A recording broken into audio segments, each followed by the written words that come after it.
थे, वो भी मतलब घर जाके कुछ और सोचे हैं, कुछ प्रश्न बने हैं, बताना चाह रहे तो भी बता ही सकते हैं। मतलब मैंने जितना कल घर जाके देखा अपने अंदर, तो मैंने बार बार ये जो कल्पना शक्ति का था कि अपन तीन चीज़ों से सोचते हैं, मान्यता, मान्यता, संवेदना और समझ। तो है ना, इन तीनों को जब बारीकी से देखा ना, तो ज़्यादातर सब चीज़ें मान्यता से रिलेटेड है, क्योंकि संवेदना से तो खाना पीना सोना, उससे ज़्यादा तो और क्या। बट बाकी ज़्यादातर चीज़ें मान्यता से रिलेटेड है, कि ये ऐसे बोल रहे तो ऐसे ही बोलेंगे। बट जैसे जैसे समझ पड़ी ना कि नहीं ऐसा, जैसे विश्वास ये सब, तो उन धीरे धीरे वो मान्यता धीरे धीरे वो समझ पे चलती गई, ऐसा मैंने देखा। और उससे क्या, जैसे वो अपने हैं क्या, ऐसे जो एरो बनाने के ना, कि पहले ऐसे ऐसे विचार आते हैं, अगर अपन मान्यता से तो ऐसे ऐसे जाता रहता है। बट कल जब समझ से देखा ना, तो थोड़ा अपने आप ही आंसर मिलते जा रहे थे क्वेश्चंस के। और विश्वास में तो मैंने ही कल अच्छे से देख लिया था कि किसी की भी चाहना बुरी नहीं है, बट हाँ वो कर नहीं पा रहे, वो अंदर से परेशान है। अब वो उसमें या तो वो जब सहयोग मांगेंगे तब ठीक है, तब तक अपन अच्छे से बिहेव करते हैं। उन वो और परेशान है तो उन्हें और परेशान क्यों करना, थोड़ा पेशेंस रखते हैं। और उसके बाद मेरे को स्नेह में कुछ डाउट था, बट जब अंदर ही अंदर सवाल आते गए ना, वो सवालों के जवाब अंदर ही अंदर मिलते गए। मुझे ही डाउट था कि अपन है ना दूसरों के लिए काम करते, बट कभी कभी तो मैं मना कर देती हूँ मम्मी को कि मैं नहीं कर रही। बट फिर अंदर ही पता पड़ा ये मेरा आलस है कि क्या है। तो फिर पता पड़ा आलस है, तो मतलब मुझे ऐसा लग रहा है कि मैं यहाँ सो रही हूँ तो वो मेरी वो मेरा सुख है। बट जब ध्यान से देखा कि जब मैं सोती हूँ तब मुझे खुशी होती है, अंदर में थॉट्स चलते रहते कि यार मैं मम्मी की मदद नहीं कर रही हूँ, या तब कि मैं मम्मी की हेल्प करके आ जाती हूँ और फिर बैठती हूँ तब खुशी होती है। तो ये सब मुझे समझ आया काफ़ी अच्छे से, और कल तो काफ़ी अच्छे से भी देखा। और ग्रैटिट्यूड भी बहुत अच्छे से समझ आया था, ये सब मुझे अच्छे से समझ आया। जाया कि अगर हम चाहते हैं कि अपने जो डिसीजन है वो सही हो, जो भी अपन सोच रहे, जो भी अपन करना चाहते हैं तो सही हो, तो वही इमेजिनेशन के अंदर अपन को तीन चीज़ों में काम करना है, संवेदना, मान्यता और समझ। अगर अपन कोई डिसीजन ले रहे हैं तो हमको पहले ये पता लगाना होगा कि अपना जो डिसीजन है वो इन तीनों में से किस बेस पे है।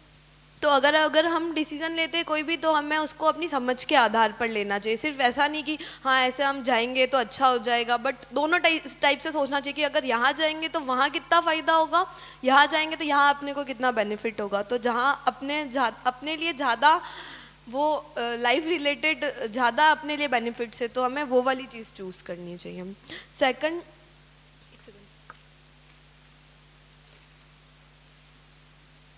सेकंड जो होता है सम्मान।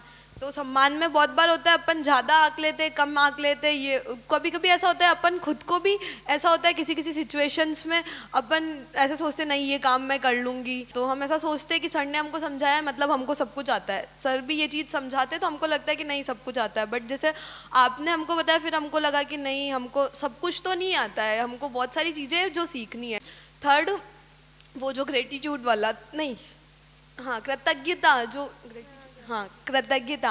अगर अपन किसी के लिए थैंकफुल है तो हमें ये नहीं देखना है कि वो उसने अपने लिए क्या नहीं किया। लाइक मम्मी है, मम्मी अपने लिए बहुत सारी चीज़ें होती है, अपन मम्मी को कहते हैं मम्मी मुझे यहाँ जाना है, मम्मी मुझे ये करना है। पापा भी अपन को मना कर देते हैं तो उस टाइम बुरा फील होता है, नहीं पापा मम्मी ने अपन को मना कर दिया तो मतलब ये अपने लिए कुछ सोचते ही नहीं है, अपना अच्छा नहीं चाहते।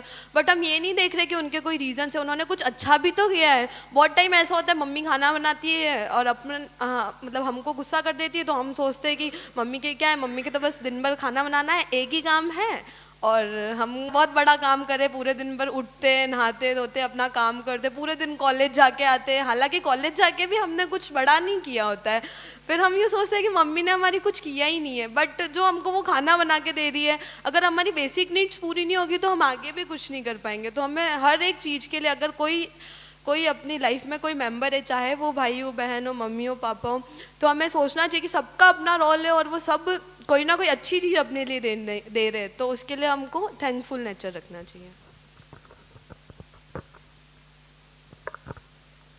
इवेंट जैसे अपन ऑब्जर्व करते हैं कोई भी सिचुएशन, तो उसमें जो विचार चलता है तो वो थोड़ा चलने के बाद पता चल जाता है कि प्रिसाइज नहीं है, सही नहीं है। और उसकी जगह कोई दूसरा विचार मुझे चलाना होगा, मतलब जो प्रिसाइज है उसको। फिर भी वो जैसे ही चलता है तो वो इंटेंस बन जाता है, मतलब वो फिर असहज फील करता हूँ मैं उसको चलाने के बाद। और मैं चाहता हूँ कि मतलब उस टाइम पे जैसे मैं ऑब्ज़र्व कर रहा हूँ तो उसको सही प्रिसाइज करूँ और उसको वैसा चलाऊँ, पर वो इंटेंसिटी उस नेगेटिव थॉट की इतनी होती है कि कर ही नहीं पाता। फिर मैं असहज फील करता ही रहता हूँ।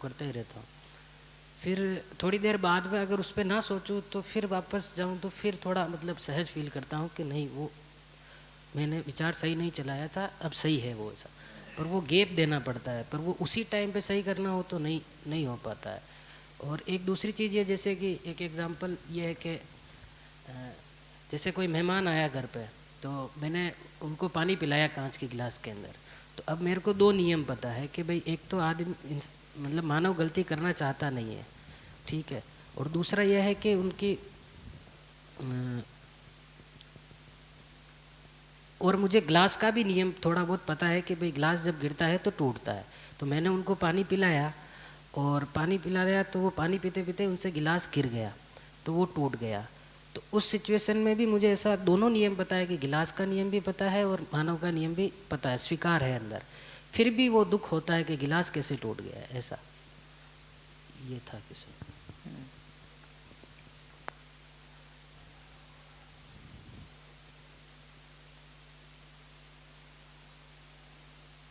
ये दूसरे वाले को पहले बताता हूँ। तो ये तो पता है, ये है कि वो तोड़ना नहीं चाहते थे, टूट गया उनसे भी। तो पता तो है, जैसे अभी भैया ने भी बताया कि सुन तो लेते ही है कई बार, लेकिन कई बार उसको अभ्यास में लाने में समय लगता है। उस कारण से उस व्यक्ति पे भी कई बार गुस्सा तो आ सकता है, लेकिन यदि उस व्यक्ति पे भी गुस्सा नहीं आ रहा तो भी ग्लास टूटने का तो दुख होता ही है ना। भले हम उन पर गुस्सा नहीं कर रहे हैं, बट मेरा तो नुकसान हो गया। तो वहाँ ये दिखता है कि ये ग्लास गिरेगा तो टूट जाएगा, ये नियम तो पता है थोड़ा बहुत, जो भी हम पढ़ते हैं या पढ़ते भी नहीं है तो भी ज़िंदगी देखते तो पता चलता ही है। लेकिन उसके साथ ये नियम भी थोड़ा ध्यान देने की ज़रूरत है, एक ना एक दिन तो टूटता है। कितना लगा के अपने से चिपका के रखेंगे इसको। ये जैसे देखना शुरू करते हैं तब से हमारा उस पर जो सुख का आधार होता है या उसके प्रति जो लगाव होता है वो धीरे धीरे कम होते जाता है। जैसे कोई भी चीज़ जब हम खरीदते हैं या लाते हैं या हमको अच्छी लगती है, तब हमको उस चीज़ के बारे ऐसा ही लगने लगता है कि ये अब मेरी हो गई ये चीज़ और मेरी ही रहेगी, हमेशा के लिए रहेगी। और वही जब टूटती हुई या अपने से बिछड़ती हुई दिखती है तो दुख होता है।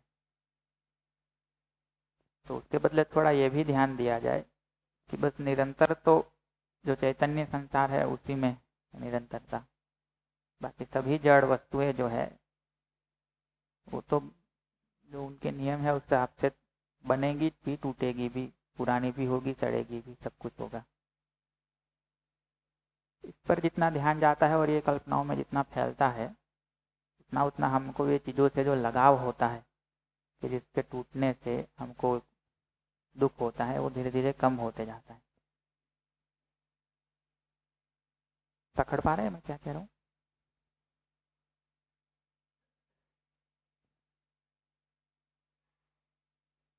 इसका मतलब ये भी नहीं है कि वस्तुओं को संभालेंगे नहीं, लेकिन ये पता है कि ये टूटना तो है इतना एक दिन, आज नहीं तो कल, कल नहीं तो परसों, इनसे नहीं तो किसी और से, किसी और से नहीं तो कभी हमसे। ऐसी तो कोई वस्तु है ही नहीं जो निरंतर रहेगी।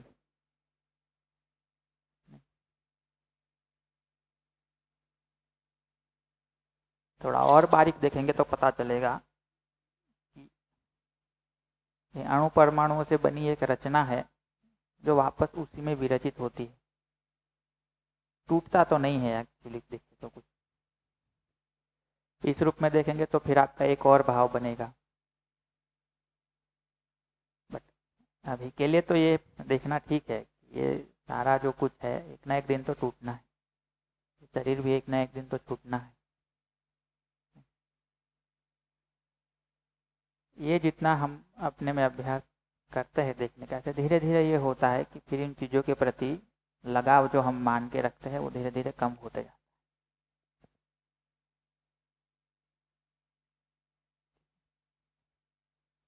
हाँ। भैया जैसे अभी आप बात कर रहे हो कि उसको कभी ना कभी तो टूटना ही था, तो उसमें मैंने ऑब्जर्व किया तो मेरे को ऐसा लगा कि रिश्ता तो खराब हो ही जाता है, मतलब उस टाइम संबंध को हम खराब कर ही देते हैं, पर उस चीज़ को टूटने के बाद दर्द उसका नहीं तो कि ये टूट गई। मुझे मुझे ऐसा लगता है कि इसको और भी उपयोग में लिया जा सकता था, पर उसका ड्यूरेशन खत्म हो गया। हाँ, वो तो मैं कह रहा हूँ कि देखिए उसका मतलब ये भी नहीं है कि हम चीज़ों के प्रति गैर जिम्मेदार हो जाएंगे कि एक ना एक दिन तो टूटना ही है, हमने आज तोड़ दिया या उनने आज तोड़ दिया, उसमें क्या हमने बूढ़ा कर दिया, एक ना एक दिन तो टूटना ही था। और ये आर्गुमेंट करके तो फिर बड़े बड़े काम कर सकते हैं आप। हाँ, एक ना एक दिन तो मरना ही था तुमको।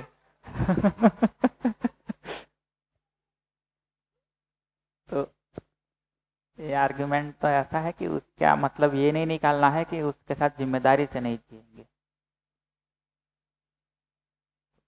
जब तक वो है, उसका सदुपयोग हो रहा है, तब तक तो उसको बनाए रखे, लेकिन अब हो ही गया तो क्या करेंगे।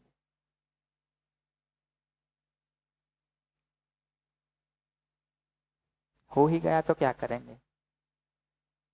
जब तक संभाल के रखना है, जिम्मेदारी में है, तब तक तो रखना है।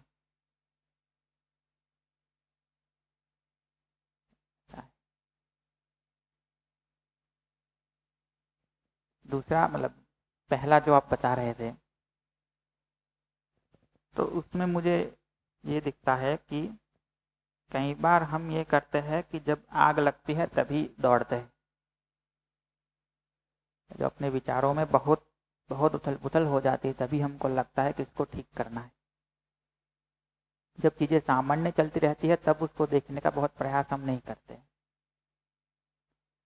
उसके कारण वो उसको ऑब्जर्व करने की जो एक क्षमता, जो एक शार्पनेस होनी चाहिए अपनी, वो डेवलप नहीं हो पाती।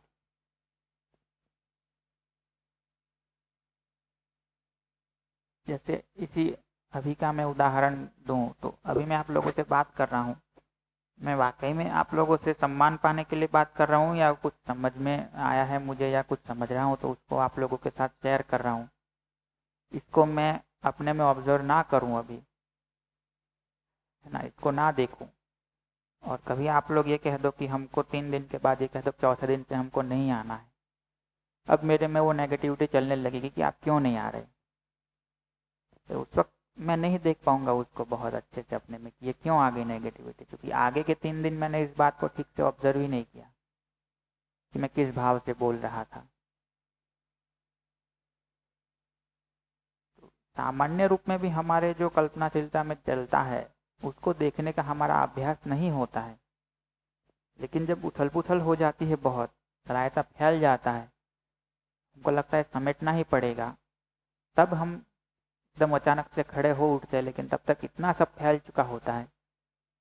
प्लस हमने भी अपना वो डेवलपमेंट नहीं किया है कि फैला हुआ है तब भी चीज़ों को देख पाए, तो हमको लगता है कि हम कुछ नहीं कर पा रहे।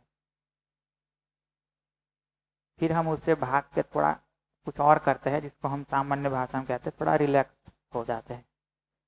लौट के जब आते हैं तब चीज़ें थोड़ी हुई होती है तो फिर किन्हीं किन्हीं को देख पाते हैं। लेकिन इसका परमानेंट उपाय क्या है, तो वो तो यह है कि इस अभ्यास को ठीक से बनाए रखा जाए, अपनी कल्पनाशीलता में देखने वाले भाग को। तब तो देखा ही जाए जब कुछ गलत चल रहा है, जब हमको लग रहा है ठीक ठाक चल रहा है तब भी देखा जाए, उससे हमारी शार्पनेस बनती है उसको देखने की। वो नहीं करते और जब बहुत कुछ गड़बड़ हो जाती तब उसको देखने जाएंगे तो फिर मुश्किल पड़ेगा हमको।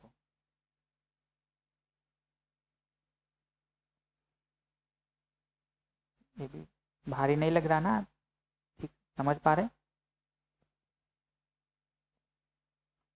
ज़्यादातर बार ऐसा ही होता है, हम उसको देखने तभी जाते हैं जब हमको लगता है कि बहुत उथल पुथल मच गई, लेकिन चूंकि अब तक उसको देखने का अभ्यास नहीं किया है तो वो बहुत उथल पुथल मच गई है, उसको सुलझा नहीं पाते।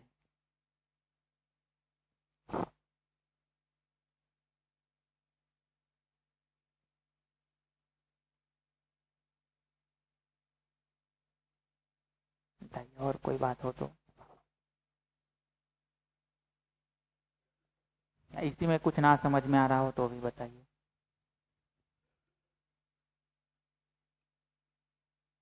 जैसे हमको कई बार अजीब सा फील होता है। अजीब सा फील होने का क्या मतलब है? होता है ना ऐसा, समझ नहीं पा रहे कि क्या फील हो रहा है, बट कुछ तो फील हो रहा है, अजीब सा लग रहा है, समझ नहीं आता क्या फील हो रहा है। तो जितना मैंने देखा है, आप भी उसको जांच कर देखिए। मुझे तो ये लगता है कि अजीब फील होने का मतलब यही है कि ये अंदर एक साथ इतना सारा एक्टिव हो गया है कि अब हमको पकड़ में नहीं आ रहा कि एग्जैक्टली हो क्या रहा है। बट कुछ तो चल रहा है अपने अंदर, और बहुत कुछ चल रहा है, बट हम तय नहीं कर पा रहे कि चल क्या रहा है। कल्पनाशीलता में इतना सारा एक्टिव हो गया है, बट हम तय नहीं कर पा रहे कि चल क्या रहा है। उसी को हम कह देते हैं कुछ अजीब सा महसूस हो रहा है, मैं तय नहीं कर पा रहा, तय नहीं कर पा रहे कि क्या हो रहा है। ऐसी सिचुएशन में आप किसी से पूछने जाते हैं कि मुझे अजीब सा फील हो रहा है, उसका क्या उपाय है। अब आप तय नहीं कर पा रहे क्या चल रहा है आपके अंदर, दूसरा कैसे बेचारा बताएगा कि आप क्या करें। तो जब पूछा जाता है तो मतलब मेरे लिए तो वही है कि यही उत्तर बनता है, देखो जितना देख पाओ, और क्या बताए।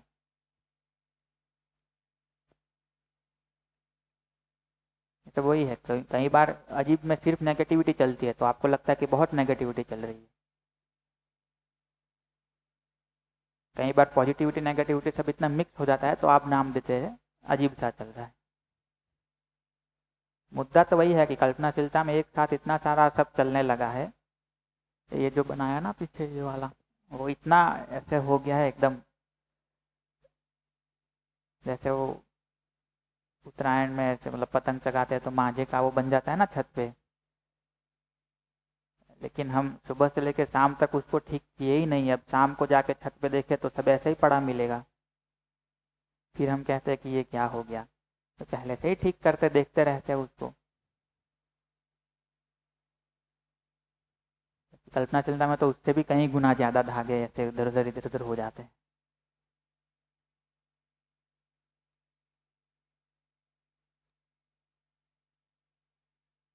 बड़ा बारीक काम है इन चीजों को देखना, बट जरूरी भी लगता है उतना।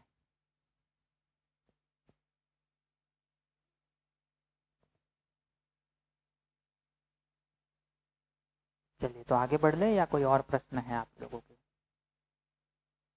संबंधों को भी महत्व देना जरूरी लगता है, समझ को भी महत्व देना जरूरी लगता है। सिर्फ सुविधा पूरी कर लेने से संबंध ठीक हो जाएंगे और समझ भी आ जाएगी, ये जरूरी नहीं है। संबंधों में जो कमी है उसको सुविधाओं से भरने का प्रयास करते रहे, लेकिन वो पूरा पड़ता नहीं है, ये हम देख ही पाते हैं। इसलिए हमको ये लगता है कि इस पूरे को जीना, इसको सुविधा को कहीं बाहर नहीं कर रहे, बट इस पूरे में जीना जरूरी लगता है। पूरे को ठीक से अपने में सुनिश्चित करना जरूरी लगता है। संबंधों में देखें तो सही समझ के साथ जब संबंधों में जीते हैं तो हमको भी सुख मिलता है, दूसरा भी सुख की जगह में आ पाए उसकी संभावना बनती है। आपने नोटिस किया हो तो मैं जब से इस बात को बोल रहा हूँ, मैं एक भी बार ये नहीं बोल रहा कि हम भी सुखी हो पाते हैं, दूसरे को सुखी कर पाते हैं। मैं हर वक्त ये बोलता हूँ कि हम भी सुखी हो पाते हैं, दूसरे को भी सुखी होने का अवसर दे पाते हैं। दूसरा सुखी तो तभी होगा जब वो अपने में ठीक जिएगा, जब उसकी अपनी कल्पनाशीलता ठीक चलेगी, जब उसके अपने में हार्मनी होगी। आप उसका वो सब ठीक करके दे देंगे, ये नहीं हो पाएगा। तो हम इसको ऐसे ही देखते हैं कि हम अपने में सुखपूर्वक जी पाएंगे, दूसरे को सुखपूर्वक जीने का अवसर दे पाएंगे। कैसे? पहला तो ये कि हम अपनी ओर से कोई ऐसा दुख उसको नहीं पहुंचा रहे। दूसरा, जहां उसको गड़बड़ है और वो सहयोग चाहता है तो हम कुछ सहयोग कर पाएंगे। बट चलना तो उनको खुद को है, जैसे हम खुद चले हैं। क्या चल रहा है? सुविधा के बारे में देखेंगे, समझदारी के साथ सुविधाओं का सदुपयोग करना सुनिश्चित हो पाता है, और सुविधा जुटाने के ऐसे तरीके हम ढूंढ पाते हैं जिससे हम भी समृद्ध हो पाए, समाज के बाकी लोग भी समृद्धि को पाने में सक्षम हो पाए, या कम से कम किसी की समृद्धि में हम बाधक ना बने। प्रकृति के साथ जितना काम इसमें करेंगे सुविधा जुटाने में, उसमें हम भी समृद्ध होंगे और प्रकृति की समृद्धि भी बनी रहे उसके बारे में भी सोचेंगे। यहाँ भी आपने नोटिस किया कि नहीं पता नहीं, बट मैं ध्यान दिला देता हूँ कि मैं एक भी बार यहाँ ये नहीं बोल रहा हम भी समृद्ध हो पाए, प्रकृति को समृद्ध कर पाए। मैं यही बोल रहा हूँ कि हम भी समृद्ध हो पाए, प्रकृति की समृद्धि भी बनी रहे। कि प्रकृति को समृद्ध करना एक बहुत बड़ा काम है जो शायद हमारे उससे बाहर है। प्रकृति अपने आप ही समृद्ध होगी रहेगी यदि हम विक्षेप ना डालें उसमें तो। ठीक है।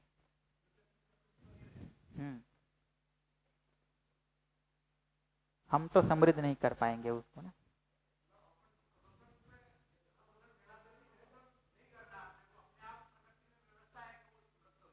जी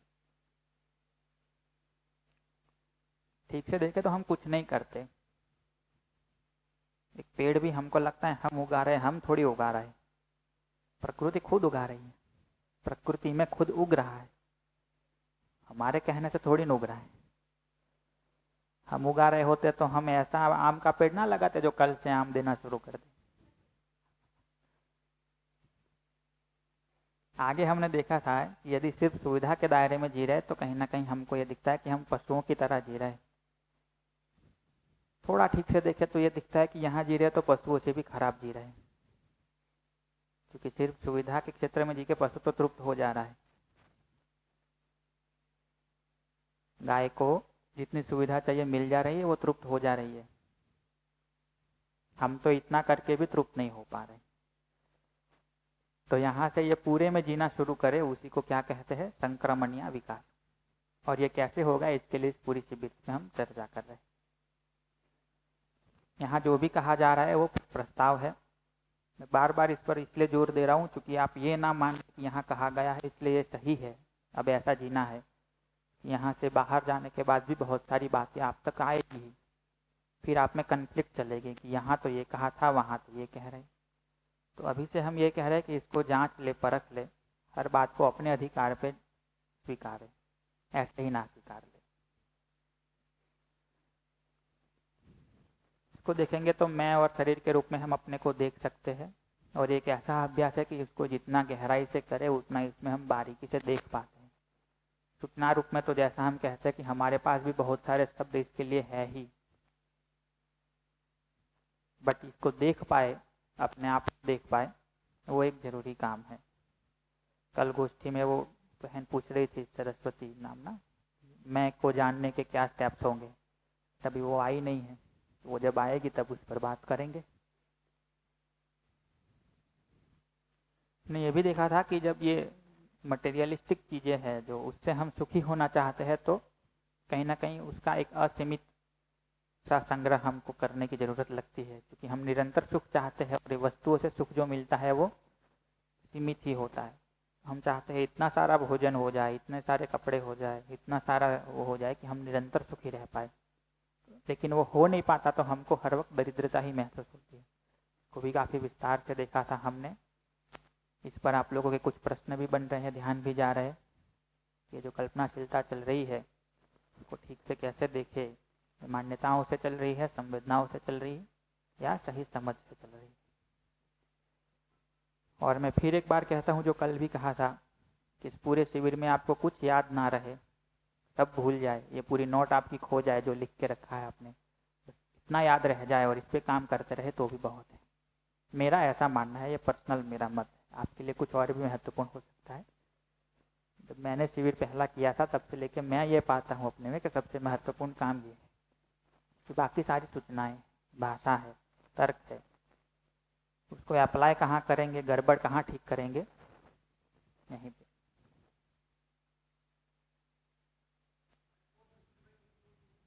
तो ये थोड़ा कॉम्प्लेक्स दिखता है, मतलब देखने में है तो बहुत अच्छा ही, उसमें तो कोई डाउट नहीं है।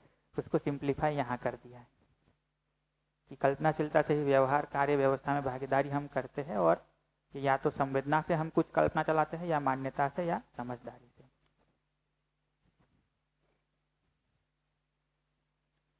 इसको भी हमने ठीक से देखा था, स्वस्थ रहने के क्या कार्यक्रम हो सकते हैं। समृद्धि को देखा तो दो भाग दिखते हैं, एक तो कि आवश्यकताएं तय करें हम, दूसरा उससे थोड़ा अधिक पाने का कुछ कार्यक्रम अपना बनाएं। आवश्यकताएं तय कैसे होगी? सही समझ से। बिना समझ के तो कुछ बेज ही नहीं बनेगा, और बिना बेज के ग्लास को भरने में पूरा समंदर भी कम पड़ जाता है। तो यदि हमारा चाहिए कितना वाला भाग क्लियर नहीं है तो कितना भी कमाते रहेंगे हम समृद्धि का भाव अपने में नहीं पा पाएंगे। ये भी देखा था कि समृद्ध व्यक्ति जो होगा वो दूसरों का पोषण करेगा, अमीर जो होगा वो दूसरों का शोषण करेगा। समृद्ध जो होगा वो जितना भी है उसका सदुपयोग करेगा, और जो अमीर है वो सदुपयोग भी नहीं कर पाएगा, सिर्फ संग्रह करता रहेगा।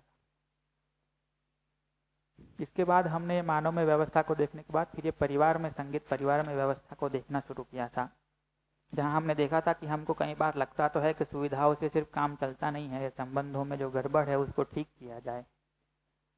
तो हम कई बार ये मतलब कसम खा लेते हैं कि ये झगड़ा हुआ, आज से झगड़ा नहीं करेंगे। कितनी बार कसमें खाई है ऐसे रोज, आज से झगड़ा नहीं करेंगे, अब से गुस्सा नहीं करेंगे। ये कसमें तो बहुत खा लेते हैं, बट जैसे मैं आपसे कहूँ कि आपको कोई मैथमेटिक्स का कोई प्रॉब्लम दिया जाए, आप उसे सॉल्व ना कर पाए, आपको नहीं आती मैथ्स इसलिए नहीं कर पा रहे, और आप कसम खा ले कि अब से गलती नहीं करूँगा मैथ्स में, अब से गलती नहीं करूँगी मैथ्स में, फिर वो कोई प्रॉब्लम मैथ्स की दी जाए, सॉल्व कर लेंगे, फिर गड़बड़ करेंगे। ऐसे 1000 बार कसम खा ले, आग के सामने खड़े रह के कसम खा ले, समंदर में गहरे जाके कसम खा ले, हवाई जहाज में बैठ के कसम खा ले, कहीं से भी कैसी भी कसम खा ले, कितनी भी सख्त कसम खा ले, ठीक कर पाएंगे प्रॉब्लम? गड़बड़ करेंगे। सॉल्व कब होगा? जब मैथमेटिक्स समझेंगे। तो ये मैथ सही करने की कसम खा लेने से मैथ सही करने की योग्यता नहीं आ जाती, वैसे ही संबंध में ठीक जीने की कसम खा लेने से संबंध में ठीक जीने की योग्यता नहीं आ जाती। जब तक संबंध को समझेंगे नहीं तब तक वही गड़बड़ बार बार करते रहेंगे, वही झगड़े बार बार करते रहेंगे। तो इसीलिए संबंध को कैसे समझे, इस काम को हमने तीसरे दिन से शुरू किया था, और लगभग पूरा दिन उसी पे चर्चा करके और अभी भी करेंगे। उसको एक बार रिकैप कर ले तो विश्वास से लेकर के कृतज्ञता तक कल हमने देखा था। आज प्रेम के बारे में थोड़ी बात करेंगे, मैं उसको एक बार जल्दी से रिपीट कर दे रहा हूँ। विश्वास में हमने ये देखा था कि ये बात की आश्वस्ति हो कि दूसरा व्यक्ति भी मुझे दुखी करना नहीं चाहता, वो भी मेरा सुख समृद्धि ही चाहता है।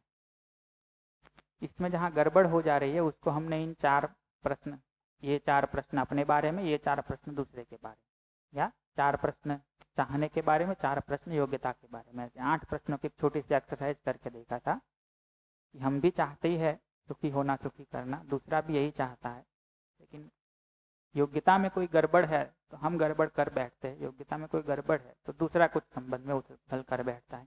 चाहना तो सभी की ठीक है, लेकिन हम उसकी योग्यता में कमी को उसकी चाहना में गड़बड़ मान के उसके साथ संबंध तोड़ने पे उतारू हो जाते हैं, तोड़ भी देते हैं। उसके कुछ उदाहरण भी देखे थे कि जब हमसे गड़बड़ होती है तो हमको लगता है हो गया, दूसरे से होता है तो उसने किया।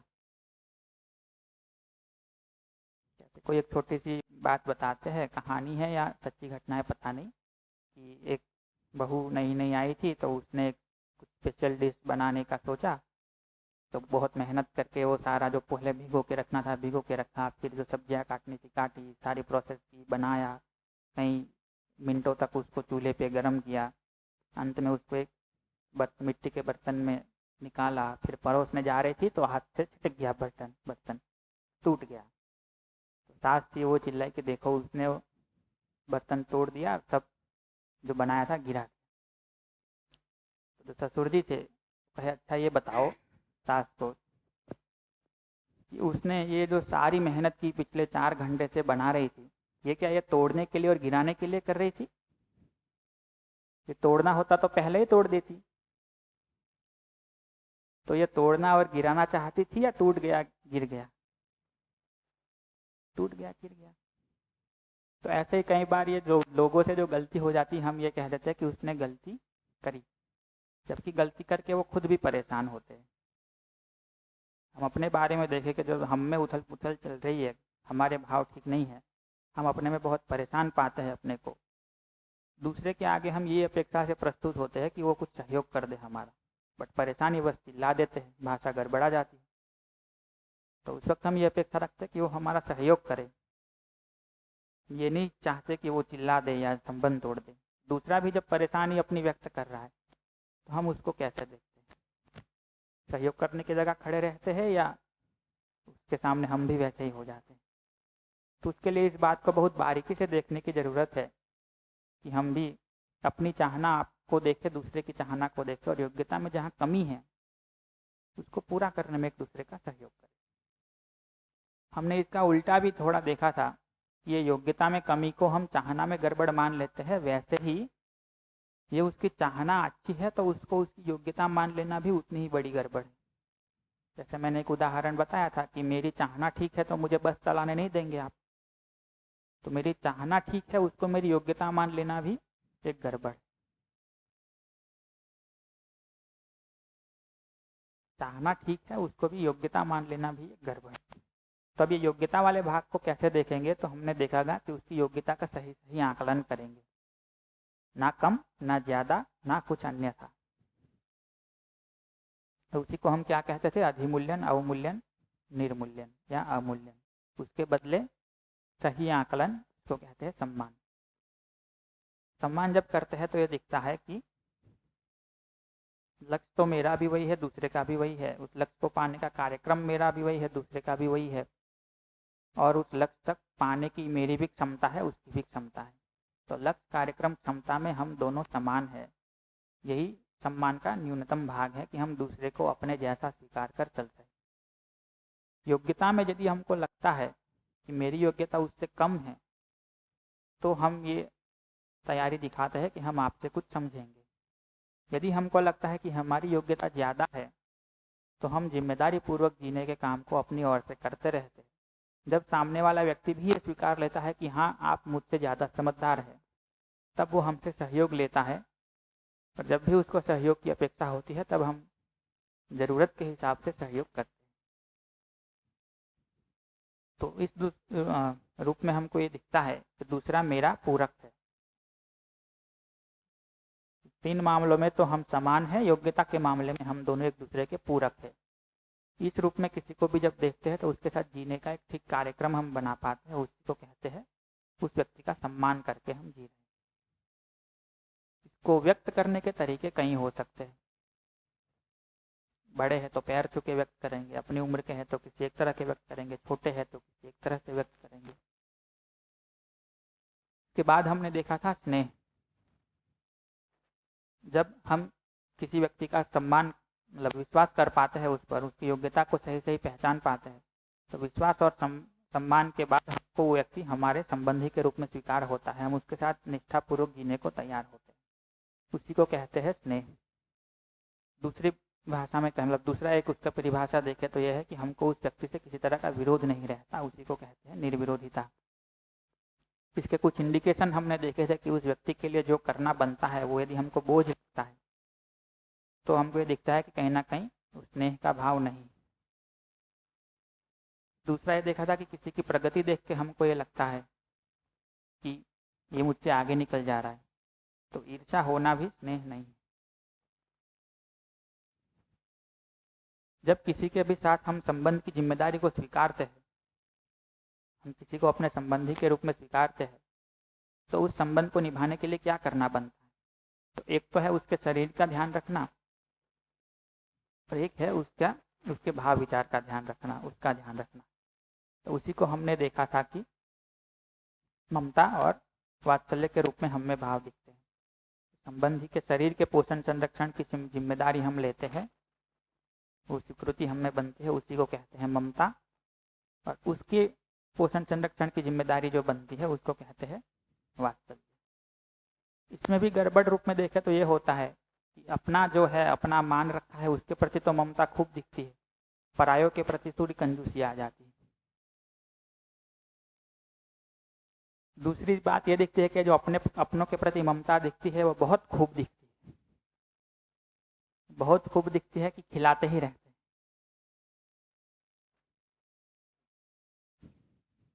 क्या है कि ज़्यादा खिलाते रहना ममता है या स्वास्थ्य के हिसाब से खिलाना ममता है। और सिर्फ शरीर का ही ध्यान रखने से पर्याप्त काम हो जाता है या साथ में संस्कारों का भी ध्यान रखना जरूरी है? दोनों का ध्यान रखना जरूरी है। आगे हमने देखा कि ये जो चारों लेवल की समझ है, चारों लेवल की हार्मनी है, समझदारी की पूर्णता है, उसको हम कहते हैं श्रेष्ठता। उससे अन्यथा किसी एक पर्टिकुलर भाग में बहुत गुणी हो जाने को क्या कहते हैं? विशेषता या विशेषज्ञ होना। तो जिसमें भी ये श्रेष्ठता दिखती है उसके प्रति श्रद्धा का भाव बनता है और हम चाहते हैं कि ये श्रेष्ठता हम में भी आए। इस पर भी हमने एक ठीक चर्चा करी थी कि श्रेष्ठ व्यक्ति में और जो विशेषज्ञ है उसमें फर्क क्या होगा। तो जो श्रेष्ठ होगा वह दूसरे को अपने लेवल पे लाने की कोशिश करेगा और जो विशेषज्ञ है, जो विशेष मानता है अपने को, वो तो यही कोशिश करेगा कि ये दूरी बनी रहे, मेरी विशेषता बनी रहे। इसी के साथ हमने देखा था कि भले कोई व्यक्ति श्रेष्ठ नहीं है, बट श्रेष्ठता के लिए जो जो प्रयास किया है, जितना भी चल पाए हैं, उनके प्रति एक गौरव का भाव महसूस होता है। और कल गोष्ठी में भी ये बात आई थी कि ये गौरव जिनको हम अपना मानते हैं उन्हीं के प्रति होता है, सभी के प्रति होता है। तो लगता है सभी के प्रति होता है। इंटरेस्टिंग बात ये है कि ये जिनके प्रति गौरव होता है उनको फिर हम अपना मानने लगते हैं, पर जिन्होंने मेरी श्रेष्ठता के लिए प्रयास किया है उनके प्रति कृतज्ञता। तो जिन्होंने हमारी समझदारी को बढ़ाने के लिए प्रयास किया है उनके प्रति भी कृतज्ञ होते हैं और जो हमको सुविधाएं उपलब्ध कराते हैं उनके प्रति भी कृतज्ञ होते हैं। कृतज्ञता को काफ़ी हमने ठीक से देखा था कि जो जो लोग हमारे प्रति ममता के भाव से प्रस्तुत होते हैं उनके प्रति भी हमको कृतज्ञता महसूस होती है। खेत में आप देखें कोई किसान कुछ उगा रहा है, भले आप उससे कुछ नहीं खरीद रहे, आप उससे जानते भी नहीं हैं, लेकिन हो सकता है वो जो उगा रहा है वही आपके घर में आ रहा हो। तो ऐसे देखेंगे तो ये कृतज्ञता का भाव धीरे धीरे फैलते जाता है। तो यहाँ तक हमने कल बात करी थी। इतने में आपका कोई प्रश्न रह गया है या अभी भी किसी भाव पर आपको डाउट है तो उसको क्लियर कर लेते हैं। उसके बाद जिसको हम पूर्ण मूल्य कहते हैं, प्रेम, उसकी कुछ बात कर लेते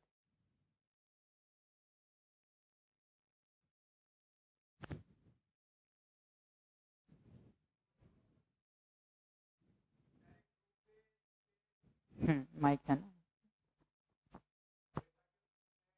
पहिए का विकास किया था जी। किसी ने तो किया ही है। और पहिए के विकास के बाद में सब व्हीकल्स बने, दूसरे तरीके बने जिनसे बहुत आसानी हो गई। तो इनडायरेक्ट रूप से अपन उनके प्रति भी कृतज्ञ हैं जिनको अपन जानते भी नहीं। इस सभ्यता के विकास के शुरुआत से लेके आज तक कृतज्ञ है। वो चाहे है भी है दुनिया में या नहीं है, सह शरीर तो है ही नहीं जी। जीवन रूप में तो कहीं होंगे। तो कृतज्ञता यूनिवर्स तक जाती है। सूर्य से अपन बहुत कुछ ग्रहण कर रहे हैं। ये पेड़ पौधे अगर सूर्य नहीं होता तो हो ही नहीं सकते, दिन रात बनते ही नहीं। सही बात है। ऐसे फैला के देखेंगे तो ना सिर्फ अभी जो सब मानव जिंदा है बल्कि पूरी मानव जाति के प्रति कृतज्ञ हुआ जा सकता है। और ना सिर्फ पूरी मानव जाति के प्रति बल्कि पूरे संसार के प्रति और इवन यूनिवर्स के प्रति पूरी जी। पूरे यूनिवर्स के प्रति आप पूरी आकाश गंगा है तो उसमें सिस्टमेटिक रूप से सूर्य भी अपना काम कर रहा है, पृथ्वी भी अपना काम कर रही है, सारे ग्रह अपना काम कर रहे हैं। चंद्रमा जैसे पृथ्वी का उपग्रह है तो चंद्रमा नियमित रूप से है ना, जहाँ पृथ्वी जाती है उसके चक्कर पास हमेशा चक्कर लगाता रहता है, जाता। सूर्य पृथ्वी खुद भी चक्कर लगा रही है। तो जब प्रकृति कह रहे हैं तो प्रकृति का मतलब ये नहीं है कि इस धरती पे जो कुछ है, प्रकृति का मतलब वो सब जो है। एक बस जो आप स्पेस बोल रहे हैं उसको छोड़ के बाकी सब जो है वो प्रकृति उस रूप में। अब इसमें एक आज के दिन देखे ना तो एक बहुत वो है थैंकफुलनेस व्यक्त करने का एक तरीका, थैंक यू बोल देना। हम ये मान लेते हैं कि थैंक यू बोल दिया मतलब बोझ उतार दिया, आपने मेरे लिए कुछ किया, मैंने इतना झुक के इतना मुस्कुरा के थैंक यू बोल दिया, अब क्या करूं। और तो जिनके प्रति कृतज्ञता महसूस होती है उनके प्रति करना क्या बनता है? थैंक यू बोल के छूट जाना बनता है, या फिर हम भी उनके साथ उस जिम्मेदारी को निभाने के लिए तैयार हो, जो भी सहयोग की उनको ज़रूरत हो वो करने के लिए हम भी जिम्मेदार बने। फिर आप थैंक यू नहीं बोलते तो भी चलता है, बोल ले तो भी अच्छा है, नहीं बोले तो भी चलता है। हाँ, आचरण से फिर आपका थैंक यू व्यक्त होता है। लेकिन हमको ये भी लगने लगता है कि थैंक यू बोल दिया मतलब खत्म बात, अब हिसाब चुकते हो गया।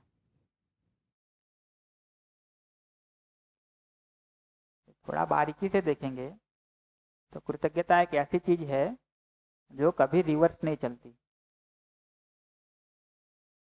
आपको आपके शिक्षक ने जो कुछ पढ़ाया, क्या लगता है आप क्या कर लेंगे तो उनकी कृतज्ञता चुका देंगे?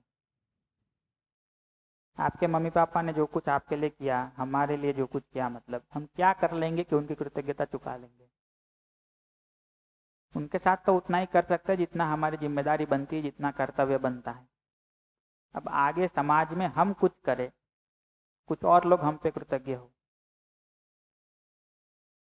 अब वो क्या करेंगे कि हमारी कृतज्ञता चुका दे? हमारी अपेक्षा क्या है कि वो क्या करे? तो हमको दिखता है यदि सही से कर रहे तो हमारी कोई अपेक्षा नहीं है। आप आगे समझदारी से जियो, अपना अच्छा काम करो। कृतज्ञता एक ऐसा मूल्य है जो पीढ़ी से पीढ़ी ट्रांसफर होते रहता है। कुछ भी करके कृतज्ञता को लौटा नहीं सकते, वापस उसका हिसाब नहीं चुकते कर सकते, वो बना रहता है। अब आप आगे जीते हैं तो आगे उसको ट्रांसफर करते हैं, जो आगे जी रहा है वो भी लौटा नहीं पाएगा, वो भी आगे जिएगा अच्छे से। तो ये पीढ़ी से पीढ़ी मानव परंपरा में ट्रांसफर होने वाला मूल्य है। और जब ये पीढ़ी इस मूल्य को भूल जाती है तब वो सभ्यता धीरे धीरे गड़बड़ाने लगती है। बहुत गहरी बात यार, बहुत बढ़िया, फर्स्ट क्लास।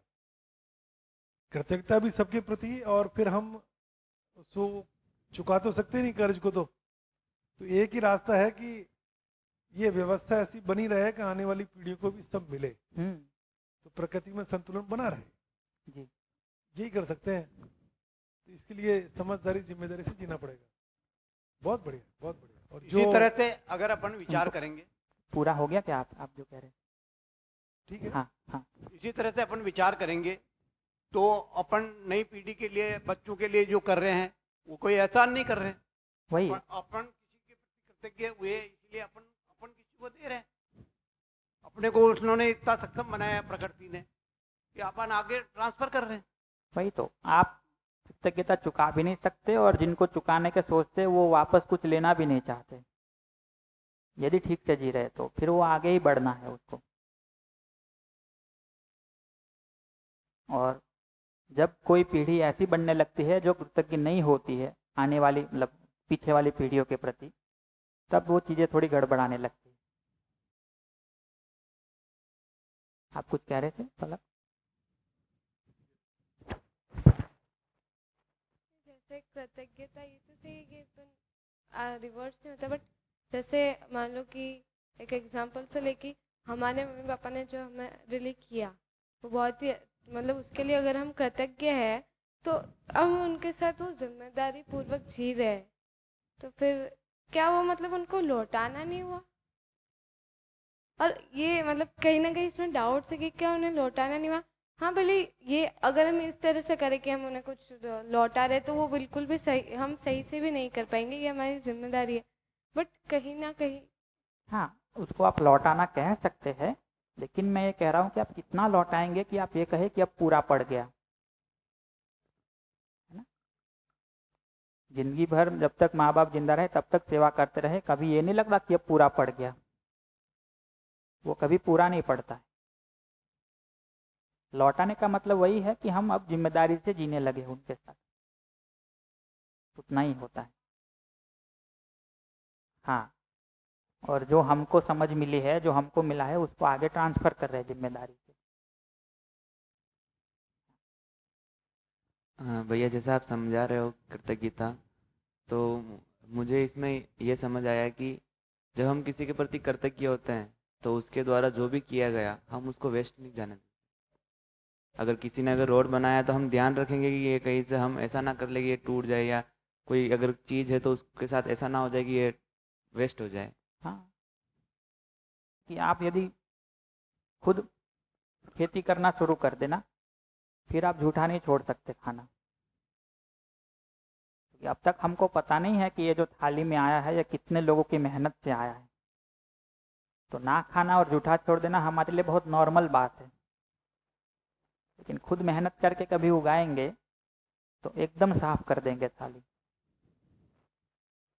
कि हमने खुद मेहनत की तो पता चलता है, लेकिन अभी भी सोचें हम भले मेहनत नहीं कर रहे, बट कितने लोग हैं जो मेहनत कर रहे हैं, तब जाके ये हमारे पास आता है।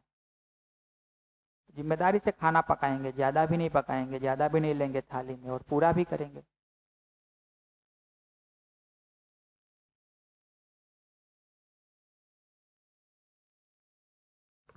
हाँ, वास्तव में ये तो बहुत गहरा मूल्य है यार। इस पे तो अगर और गहराई में जाए तो जैसे इसने बोला बारेट बंधु ने कि वास्तव में आदमी जब देखेगा लौटा तो सकता नहीं, जो लोग पहले आए इस धरती पे वो जो कर गए, उस सब के संयुक्त जॉइंट एफर्ट के बाद आज हमको जीने लायक की व्यवस्था मिली है।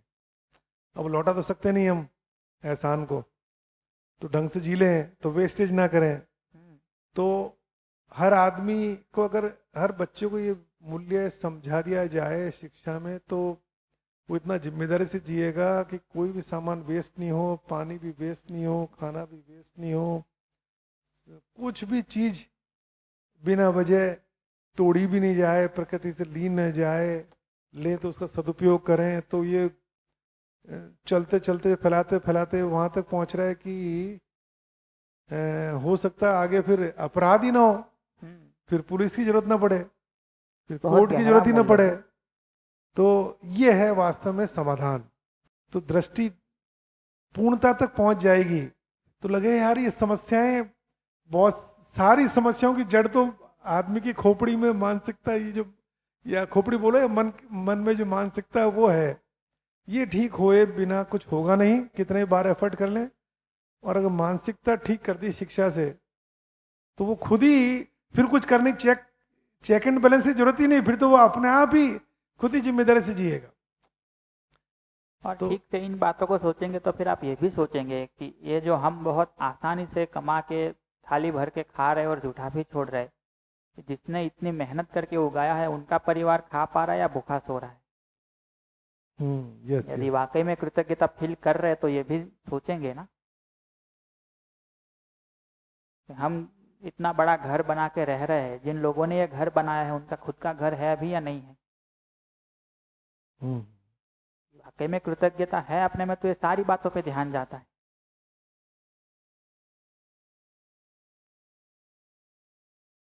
तो फिर समाज सेवा सेवा नहीं लगती है ना। समाज सेवा शब्द ही थोड़ा ऐसा है कि हम बहुत सेवा कर रहे हैं कुछ।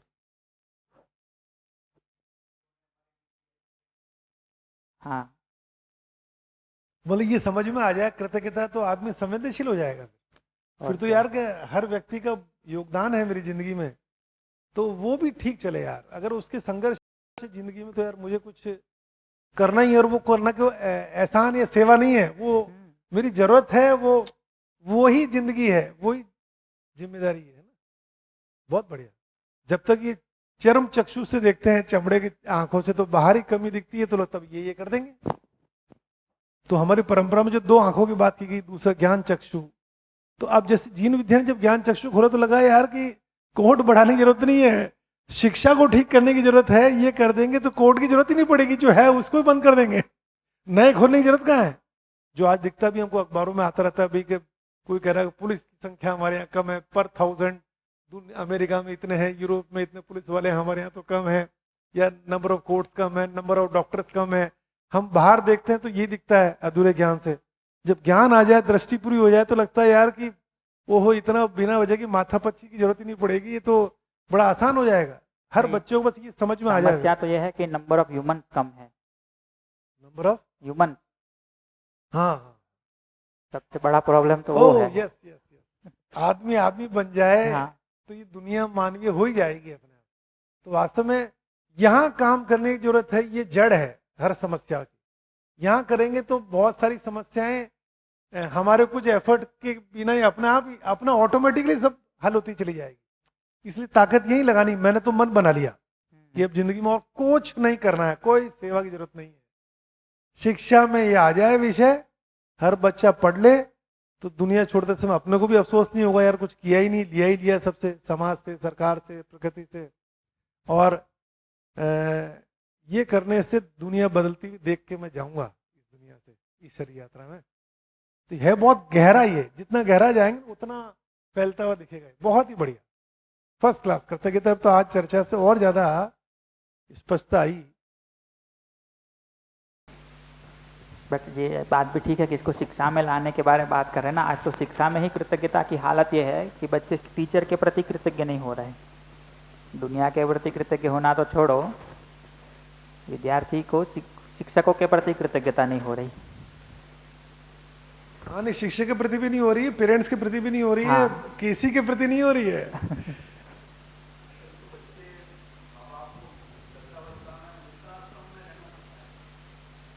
सब दिख ही रहा है।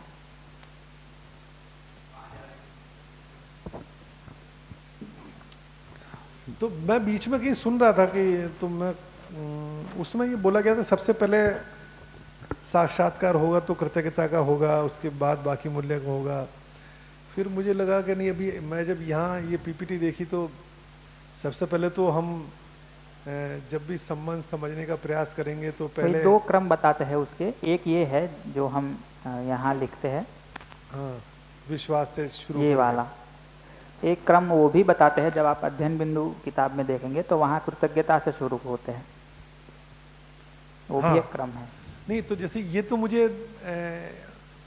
ये ठीक लगता है इनिशियली समझने में। ये तो मुझे इमीडिएट हाँ। एकदम लॉजिकल और सीक्वेंशियल लगा। भाई सबसे पहले चाहना, सामने वाले के इंटेंशन पे हमको अगर भरोसा है तो विश्वास हो गया, विश्वास हो गया तो फिर हम उसका सही मूल्यांकन भी करेंगे योग्यता का।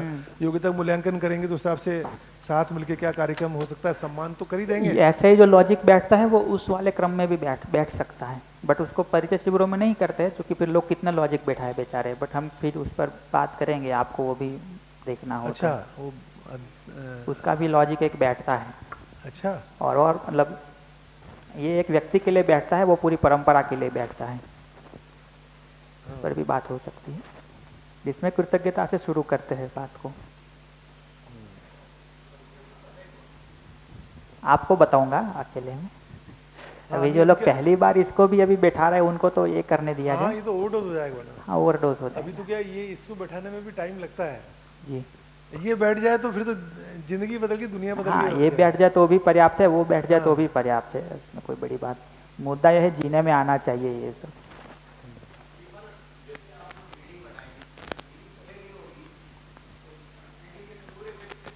वो उस वक्त चर्चा करेंगे जब उस क्रम को देखेंगे तब। भैया जैसे कि ये टॉपिक जो वैल्यूज़ है ये हमने पहले भी पढ़ा था, और मैंने जब ये पहले पढ़ा था कृतज्ञता का, तो उस टाइम तो ऐसा मतलब फील हुआ था, और अभी भी हो ही रहा है कि माता पिता ने भी बहुत कुछ किया है हमारे लिए तो हम यहाँ तक पहुँचे। टीचर्स ने भी हमें अक्सर ज्ञान और बाकी और भी चीज़ें सिखाई है, दोस्तों ने भी बहुत सारी चीज़ें सिखाई है, और मार्केट ने भी बहुत सारी चीज़ें सिखाई है कि हमें किस डिसीज़न को लेना है। और उनके लिए कृतज्ञता का भाव अभी तो आ रहा है, पर कुछ समय बाद जब हम रियल लाइफ, मतलब अभी रियल लाइफ ही है, हम प्रैक्टिकल लाइफ में ही जी रहे हैं, पर कुछ समय बाद जैसे 7-8 महीने या 3-4 महीने बाद वापस ऐसा क्यों सोच लेते हैं कि यार क्या है हमारा वापस तो उसी बातों पे ध्यान जाने हमारा लग तो- रहा है जो पूरी नहीं हो रही है। यदि तब भी ये बैलेंस को बनाए रखेंगे कि अभी भी बहुत कुछ तो पूरा हो ही रहा है, तो कृतज्ञता बनी रहेगी। हाँ, लेकिन ऐसा लौट लौट के ध्यान उन्हीं चीज़ों पे जाने लगता है जो पूरा नहीं हो रहा है, तो धीरे धीरे कृतज्ञता कम होती जाती है। पर मैं इसको ऐसा देख रहा हूँ कि मतलब मैं कभी कभी ऐसा देखता हूँ कि क्या है हमारा तो काम हो गया ना, हमें क्या करना है, ऐसा लगता है कभी कभी। वही वो लगता है तो उसको भी देख लिया जाए कि क्या कहाँ ज़्यादा सुख है, कैसे जीने में ज़्यादा सुख है। कृतज्ञता अपने में महसूस होना भी एक सुख है, वो भी तो दिखना शुरू हो।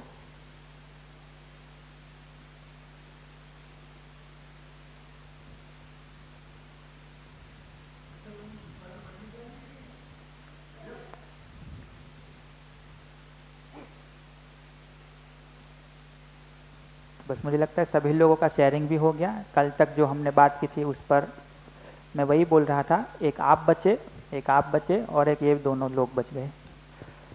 वो भी तो सुनते हैं कितना ध्यान से, 4 दिन उनसे भी तो हम कभी पूछे, मतलब हर शिविर में आके सुनते हैं।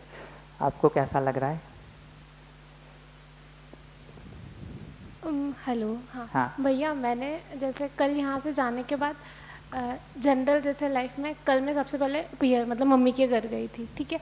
तो पापा बाहर प्लांट्स लगा रहे थे, तो पापा ने कहाँ से आ रही है ऐसे पूछा था, तो कैंप से आ रही है। अच्छा हाँ, मम्मी ने बोला था मेरे को कि कैंप ज्वाइन कर रखा है। फिर पापा ने बोला कि जब भी तेरे वेकेशंस कुछ भी होती, तूने पहले भी ज्वाइन किया था, अभी भी ज्वाइन किया, कुछ भी होती है मतलब टाइम मिलता है और तो कुछ ज्वाइन कर लेती है। मतलब मतलब mother in low, father in लो, इन सब के साथ कब टाइम स्पेंड करके नॉल। फिर मैंने बोला कि उनके साथ अच्छे से मतलब अच्छे से ज़्यादा प्यार से रहने के लिए मैंने ज्वाइन किया नॉल। फिर वो समझ नहीं पा रहे थे, बट मैंने फिर वैसे तो आंसर जैसे जनरल देती हूँ वैसे दिया कि ठीक है वाह, हाँ मतलब, बट मैंने इसको देखा कि मैं देख पा रही हूँ, ठीक है। फर्स्ट तो ये कि आंसर मैंने थोड़ा बहुत इसके साथ और इन जनरल दे दिया।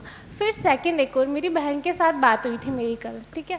तो मतलब जनरल यूथ की बात बता रही हूँ मैं। हमारे लोगों में क्या होता है ऐसा कि है ना, जब भी पापा और से, जैसे वो अभी मुंबई रह रही है, तो जब भी पापा से या किसी से बड़ों से बात होती है, हम चाहते हैं मतलब जैसे वो चाह रही है कि वो डेली बात करे, ठीक है। बट क्या होता है कि जब भी बात करते हैं ना, तो अच्छी खासी हंसी मजाक वाली बात नहीं होती। मैं डायरेक्ट टोन में बोल रही हूँ, ठीक है। क्या होता है कि हमेशा ज्ञान दिया जाता है ना। जैसे कल अपना एक बात हुई थी कि है ना, फर्स्ट अपन को कुछ भी पहले खुद मतलब यहाँ से अपन ने कुछ भी सीखा है तो डायरेक्टली अपन को रखता है कि अपन दूसरों को बताए अपन को इतना कुछ आता है, बट फर्स्ट अपन को अपनी लाइफ में लेके आना है, ठीक है। देन अपन को अगर किसी को लगे तो थोड़ा बहुत देना है ना। वो भी बहुत 1 साल भर के नहीं देना है, पहले थोड़ा सा देना है, देन है ना समझ आए पचे तो और ज़्यादा देना है। तो मतलब जनरल जो हम जैसे बच्चों की होती है ना, वो ऐसे रहता है कि बात कैसे करें, जब भी करते हैं तब तो ज्ञान मिलता है, वो भी उनके अच्छे के लिए बोल रहे हैं, बट ठीक है आप मेरी बात को समझ पा रहे हो। और फिर आज सुबह की बात है ना, सुबह जैसे ही उठी थी मम्मा ने मतलब कुछ बोला था, तो इन जनरल मुझ में ऐसा हो जाता था कि थोड़ा सा आज तो गया का मतलब ऐसे, ठीक है। बट मैंने कहा चलो आज मेरा टेस्ट होगा, वापस से कैंप में जा रही हूँ तो उसका टेस्ट होगा, तो वो रहा था ऐसा, ठीक है। सेकंड वाले क्वेश्चन का आंसर चाहिए मुझे। उसमें भी एक बात तो देखिए ये है कि परिवार वाले भी जो कुछ कह रहे वो भी, हाँ वो भी एक प्रस्ताव है, उस रूप में देखा जाए। बातें कुछ गलत कह रहे ऐसा तो नहीं होता है। दूसरा मैं ये भी देखता हूँ कई बार कि आराम से सुन लिया जाए और कह दिया जाए कि हाँ सही बात है, ठीक है ना। अब जब भी उनके जीने में गलती होती है तब तो उनका खुद का भी थोड़ा बहुत तो ध्यान जाता है, और आपको याद दिलाने की ज़रूरत नहीं है, उनको याद आ जाता है कि हमने इसको लेक्चर दिया था, अब हम ही गलती कर रहे हैं। तो धीरे से उनका भी अपने में काम होना शुरू होता है। यदि हम रिएक्शन वाले मोड में नहीं आते तो वो अपना सब काम देख पाते हैं। हम रिएक्शन वाले मोड में आ जाते हैं, हम ही ये कहते थे कि आपने तो परसों ये कहा था, अब ये कह रहे, तो फिर वो आर्ग्यूमेंट करने में लग जाते हैं, फिर अपने में नहीं देखते। बट हम यदि चुप है, कुछ नहीं बोल रहे, बस देख रहे हैं सब, तो उनको भी ध्यान तो जाता है कि हम बातें तो बड़ी बड़ी कर रहे हैं, जीने में तो हमारे ही गड़बड़ है। तो फिर धीरे से उनका भी ध्यान जाना शुरू होता है। एक और चीज़ है ना, जैसे जब भी बात होती है, मैं अभी तो मेरा तो सब कुछ नॉर्मल सेट हो चुका है, मेरी बहन का एग्जांपल दे रही हूँ मैं, ठीक है। जैसे वो यहाँ पे आती है मुंबई से, जब भी अभी वो MBA कर रही है, ठीक है, या फिर जब भी बात होती है तो पापा ये कहते हैं अब यहीं रुक जा, मत जा, मतलब उनको रहता है कि यहीं से पढ़ेगा। जैसे मैंने CA करी, उसने भी CA ट्राई करा था बट उससे नहीं हुआ तो उसने ड्रॉप कर दिया और अभी वो MBA कर रही है। तो जिससे जितना होता है वो वैसे करता है, ऐसा कुछ भी नहीं है कि कुछ कंपल्सरी होता है सबके लिए। तो फिर अगर बार बार यही बात होगी तो फिर ऐसा लगता है यार शिट, मतलब क्यों बैठूं ऐसा। वही, इसको देखेंगे तो उनकी जो मान्यताएं हैं उसको वो व्यक्त कर रहे हैं। अब उससे हम इरिटेट हो जा रहे हैं तो फिर तो पहली प्रॉब्लम तो अपनी है। ठीक है, आपका क्या शेयरिंग है?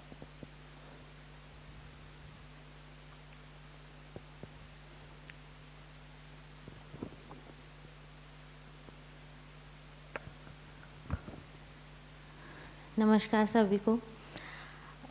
मुझे बस सबसे ज़्यादा जो है कि ये कल जो हमने पढ़ा था कृतज्ञता, तो कृतज्ञता के अंदर मुझे बहुत ज़्यादा कल मैं थोड़ा सा जब समझ भी रहे थे और घर जाके भी काफ़ी इमोशनल हो गई थी मैं, क्योंकि शिकायतें बहुत ज़्यादा है कहीं ना कहीं, कि ज़्यादा ध्यान उन पर है कि जो किया है उस पर नहीं, बल्कि जो नहीं मिला या जो मतलब कि बहुत ज़्यादा शिकायतें हैं परिवार में भी, संबंधों में भी कहूँ तो कहीं अपनी खुद मेरी मदर से कहीं ज़्यादा मुझे शिकायतें दिमाग में चल रही थी।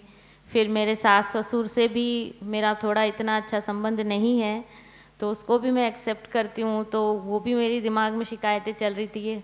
कहीं ना कहीं हस्बैंड का भी, ये सब चीज़ें। लेकिन जब मैंने इस चीज़ पर ध्यान दिया कि यार उन्होंने मेरे लिए कितना कुछ किया है तो मैं आज यहाँ हूँ, और कहीं ना कहीं ये कहें कि अगर मेरी प्रोफेशनल लाइफ में भी देखूँ मैं, तो क्योंकि मैंने जो अपनी शिक्षा के अंदर जो आने का मेरा, जैसे मैं टीचर हूँ, तो मैंने जो सारी तैयारी की थी वो आफ्टर मैरिज की थी मैंने। तो उसमें कहीं ना कहीं मेरे हस्बैंड का, मेरे सास ससुर का, इनका छोटा छोटा बहुत रोल है।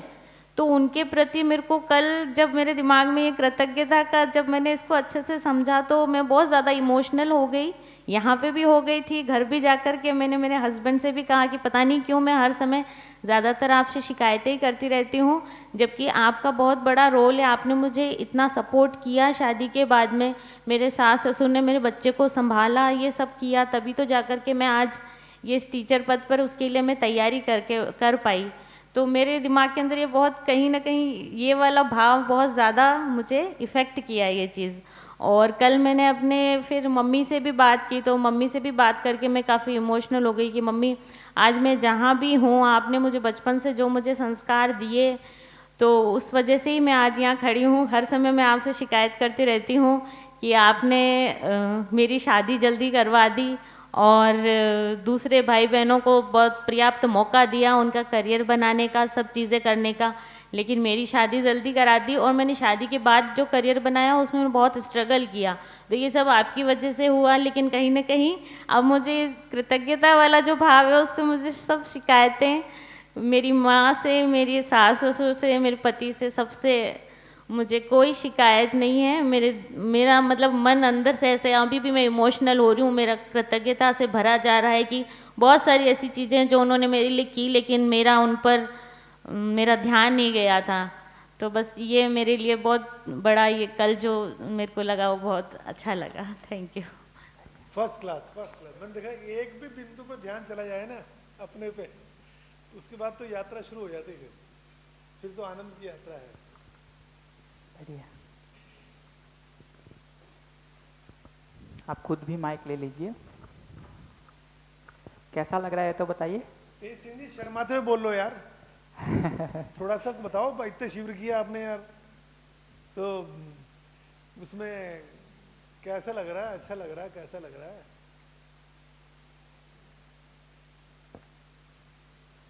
कैसा लग रहा है? किस बात पे ज्यादा ध्यान जा रहा है?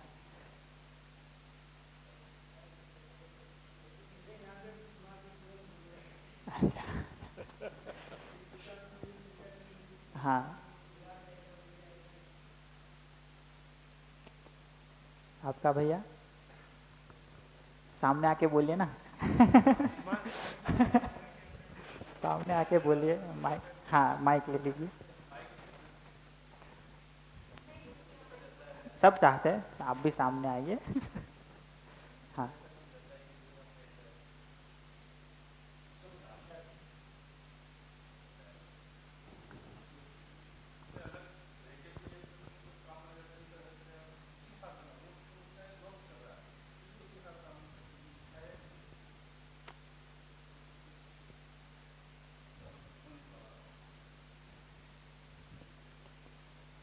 जिनको भी अच्छा लग रहा है उनसे अपेक्षा करते हैं अगली बार थोड़ा परिवार को भी लावे, है ना।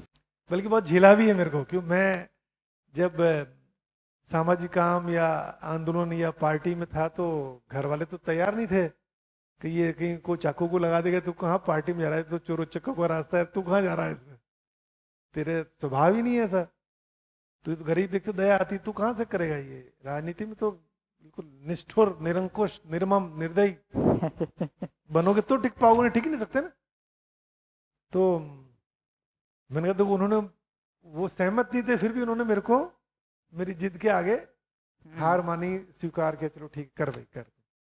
तो ये सब जीवन युद्ध के बाद कृतज्ञता तो बहुत बढ़ी गई है उनके प्रति, अब मैं सुनता ज्यादा हूं उनको। तो कई चीजों में सहमत नहीं भी होते तो सुनते रहते हैं, उसके बाद अपने अंदर उस समय चलता रहता भी, ये अपने लिए अवसर है देखना भी अपने भाव स्थिर रह पा रहा नहीं पा रहा है, और कोई विरोध का भाव तो नहीं आ रहा उनके प्रति। कभी कभी आता भी है, एकदम ये भी नहीं कि एकदम बहुत सुधार हो गया, लेकिन हाँ पहले से ज्यादा संबंध का वो बना रहता है, तो आराम से सुन पाता हूँ। और फिर कभी किसी चीज, अधिकांश चीज में तो खाली वो सुनाना ही चाहते हैं, वो अपना बोझ हल्का करना चाहते हैं, सुन लो तो मैंने देखा 80% तो समस्या खत्म हो जाती, मतलब आगे वो भी नहीं चाहते को लॉजिकल एंड तक ले जाना इस बात को, वो अपने तूने बहुत जिद करी, तूने ये किया वो किया, तो सुनाना चाहते हैं, गुबार निकाल रहे होते हैं, तुमका गुबार निकाल, वो भी हल्के हो जाते हैं, अपने को सुनना होता है उस समय। 80% तो हो जाता है, 10-20% ऐसा भी होता है जहाँ अपन सहमत नहीं है, वो भी अड़े हुए। तो फिर मैं सोचता हूँ यार चलो मेरा बेटा होता या बेटी होता, वो ये करते जिद, तो मैं क्या करता, चुप तो रहता, मानता उनकी बात, तो ठीक है, माता पिता से भी संबंध है तो ठीक है, उनकी बात नहीं समझ में आ रही है तो जो जो उनकी बात मानी जा सकती है, अपनी इच्छा नहीं है तो भी, तो मेरी उनकी इच्छा नहीं थी, उन्होंने मेरी बात मानी है पहले सालों में, अब कोई कोई चीज में ठीक है मेरी इच्छा नहीं तो भी मान लो, तो कोई कोई चीज में मान लेता हूँ। और उनको लग जाता चलो अब कहना मानता थोड़ा यार, पहले तो मानता ही नहीं था, थोड़ा कहना मानने लग गया। और कुछ चीजें मान लेते हैं यार, बेटा बेटी भी जिद करे तो अपन चुप रहते हैं, तो ठीक है यार उसमें क्या है, परिवार में थोड़ा बहुत तो ऐसे ये मान लेते चलो बेटा बेटी से जिद कर रहे हैं मम्मी पापा, तो कोई बात नहीं। यूँ करके काफी आराम मुझे भी लग रहा है, सुधार दिख रहा है, हालांकि यात्रा लंबी है, क्योंकि अब क्या होता है कि 10 दिन ठीक निकले, एक आध बार कोई ऐसा हो गया कोई मुद्दा, तो अब पहले तो ध्यान ही नहीं जाता था, अब ध्यान चला जाता है इमीडिएट, या तो गलती नहीं होती, होती है तो होते ही ध्यान चला जाता, अरे अपनी से गलती हो गई यार, फिर इमीडिएट में रुक जाता हूँ। यूं करके यूं लगता है चलो प्रयास जारी है, कभी घटना के पहले पता पड़ जाता है तो बहुत बढ़िया, कभी घटना की इमीडिएट बात पता पड़ रहा है, धीमे धीमे ऐसा हो रहा है कि ऐसे वाक्य कम हो गए जब घटना के बाद आधा 1 घंटे बाद जाके एहसास होता है यार गलती हुई थी। तो उसके भी काफी इंटरेस्टिंग सारे स्टेप्स है ना, पहले तो ध्यान ही नहीं जाता कि गलती हमारी भी है, फिर थोड़ा समझते हैं, थोड़ा ध्यान देते हैं, तो ऐसा लगता है कि लौट लौट के कोई ध्यान दिलाए तो बहुत टाइम बाद ध्यान जाता है कि हाँ गलती मेरी भी थी। एक इतना भी चल दिए तो बहुत है, जहाँ अपनी गलती मान ही नहीं रहे थे, स्वीकार ही नहीं रहे थे, उसके बदले देर सवेर भी सही स्वीकार तो रहे गलती मेरी भी थी। उससे फिर आगे थोड़ा ध्यान देते हैं, समझते हैं, अपने पे काम करते हैं, तो दिखता है कि गलती होने के लगभग बाद पता चल जाता है, या सुबह की तो शाम तक तो होता है कि गलती हो गई, ये भी एक प्रोग्रेस है। उसके बाद देखे तो गलती हुई, तुरंत पता चल जाता है कि गलती हो गई, ये भी एक स्टेज आगे बढ़ गई, प्रोग्रेस हो गई। फिर जिस समय गलती कर रहे, जिस समय गुस्सा करके बोल रहे, उस समय ध्यान चला जाता है कि गलत कर रहा हूँ, भी एक स्टेप आगे बढ़ गए। यहाँ से भी एक स्टेप आगे बढ़ सकता है कि गलती होने से पहले यहाँ जब कल्पनाशीलता में उथल पुथल चलती है तब दिख जाता है कि गलती होने जा रही है, तभी से कुछ काम कर लेते तो ये एक स्टेप और आगे बढ़ गए। यहाँ से भी एक स्टेप और आगे बढ़ सकते कि अभी यहाँ उथल पुथल शुरू भी नहीं हुई, लेकिन मान्यता में तो बैठा हुआ है, तो मान्यता में बैठा हुआ है तो दिखता है कि अभी कुछ ऐसा इसको एक्टिव वातावरण नहीं मिला कि ये मान्यता एक्टिव होके बाहर निकल आए, बट है तो सही मेरे में। तो यदि कुछ ऐसा होगा तो यहाँ कुछ उल्टा पुल्टा चल पड़ेगा, तो संभावना है इस रूप में भी दिख जाए गलती कि भविष्य में हो सकती है। ये एक बहुत अच्छा स्टेज है जो इतने स्टेज पार करने के बाद आता है। जब लास्ट स्टेज देखेंगे तो ये दिखता है कि अब यहाँ भी कुछ ऐसा नहीं बचा जिसके गलती होने की संभावना हो, तो अब कोई ऐसा बीज नहीं बचा कि जिससे मेरे में कभी गलती कोई निकल आ सकती है। ये सबसे लास्ट स्टेज है, उसी को हम कहते हैं समाधान, पूरा समाधान। अभी हम समाधान किसको कहते हैं? बीज तो है ही, अनुकूल वातावरण मिलके उग भी गया, यहाँ भी आ गया, कल्पनाशीलता में भी गड़बड़ कर दी, उससे व्यवहार में भी फैल गया, सामने वाला भी आहत हो गया, बहुत डैमेज हो गया, अब जाके सब समेटो, इसको क्या कहते हैं? समाधान कर लो। जबकि हम किसको समाधान कह रहे हैं? ये बाहर हो गया, उस तब ध्यान दे दो, उससे अच्छा स्टेज जब हो रहा है तब ध्यान दे, या हो गया तब ध्यान दे दो, उससे अच्छा स्टेज हो रहा है तब ध्यान दे दो, उससे अच्छा स्टेज होने से पहले जो कल्पनाशीलता में गड़बड़ चल रही है वहां ध्यान दे दो, उससे अच्छा ये कल्पनाशीलता में गड़बड़ चल रही है उससे भी पहले मान्यता में बैठा हुआ है तो ध्यान दे दो। और सबसे अच्छा स्टेज, यहाँ कोई बीज पड़ा ही नहीं है ऐसा जिससे कुछ निकल के आए, उसी को अपने यहाँ निर्बीज व्यवहार बोले कि अब कोई ऐसा बीज ही नहीं पड़ा जिससे आपके व्यवहार में कुछ गड़बड़ निकल सके, इसी को कहते हैं संपूर्ण समाधान। तो ये सारे स्टेज है, ये एक लंबी यात्रा है, एक लंबी यात्रा है। अच्छा, ये बहुत बढ़िया, ये अच्छा बताया। अब निर्बीज बीच में शब्द आया था तो मैंने सोचा यार अभी कितने शब्द याद करेंगे यार, छोड़ देते हैं। अब क्लियर हो गया, वो संस्कार के रूप में, निर्बीज, मान्यता हाँ। के रूप में जो बीज है वो भी निकल गया, समझ से निकलेगा वो, जी। तो फिर आप निर्बीज हो गए हैं। अच्छा, हाँ, तो वो मैं तो खैर ये जीन विद्या के बाद तो निर्बीज इसको कह रहे हैं कि ये जो गलती करने का बीज अपने में बना पड़ा है। जैसे एक उदाहरण से देखे तो अब जिस पर हम बात करने जा रहे हैं उसी के संदर्भ में मैं बताऊं, तो यदि मेरे में ये बीज है कि मुझे रूप से आकर्षण होता है, अच्छा रूप से मुझे आकर्षण होता है, ये मेरी मान्यता में बना हुआ है, अभी मेरे सामने कोई अच्छा रूप नहीं भी है तो ये कल्पनाशीलता में वो एक्टिवेट नहीं होता है, वो पड़ा रहता है। जब भी कोई अच्छा रूप मेरे सामने आता है तो यहाँ कल्पनाशीलता में वो एक्टिव हो जाता है, फिर सारी कल्पनाएं उस हिसाब से चलने लगती है, फिर वहाँ से व्यवहार में आ जाता है, हम उसके अकॉर्डिंग व्यवहार करने लगते हैं, फिर सामने वाले तक पहुँचता है, बाहर आता है, फिर जो घोटाला होना होता है होता है। तो ये उसके बहुत सारे स्टेज है। जितनी हमारी अवेयरनेस बढ़ती है उतना हम एक एक स्टेज पीछे उसको देखना शुरू कर देते हैं। पहले तो बहुत गड़बड़ हो गई तब जाके, तब भी स्वीकारते नहीं, फिर जब गड़बड़ हो गई उसको स्वीकारते तो है कि हमसे हुई, फिर उससे थोड़ा पहले वाले स्टेज पे स्वीकार देते हैं, फिर जब गड़बड़ कर रहे तब स्वीकार देते हैं, मतलब यहाँ चल रहा है तब स्वीकार देते हैं, फिर गड़बड़ होने से पहले स्वीकार लेते हैं कि कुछ होने जा रहा है, क्योंकि मेरी कल्पनाएं उथल पुथल चल रही, तो अब मैं कुछ बुरा व्यवहार करने करूँगा। उससे भी अच्छा ये कि ये एक्टिव भी नहीं हुआ है, मैं ऐसे ही अकेला ही बैठा हूँ, भले कोई अच्छा रूप है भी नहीं सामने, बट मान्यता के रूप में मुझे दिख रहा है कि मेरे में ये मान्यता तो है। तो जब भी ये इसको अनुकूल वातावरण मिलेगा तब ये चल पड़ेगा, तब ये उग जाएगा। तो यहाँ से भी उसको मिटा दे, बीज ही नहीं बचा उसको कह रहे निर्बीज होना। एकदम जड़ से भी नहीं, बीज से ही क्लियर कर दिया उसको संपूर्ण समाधान कह रहे।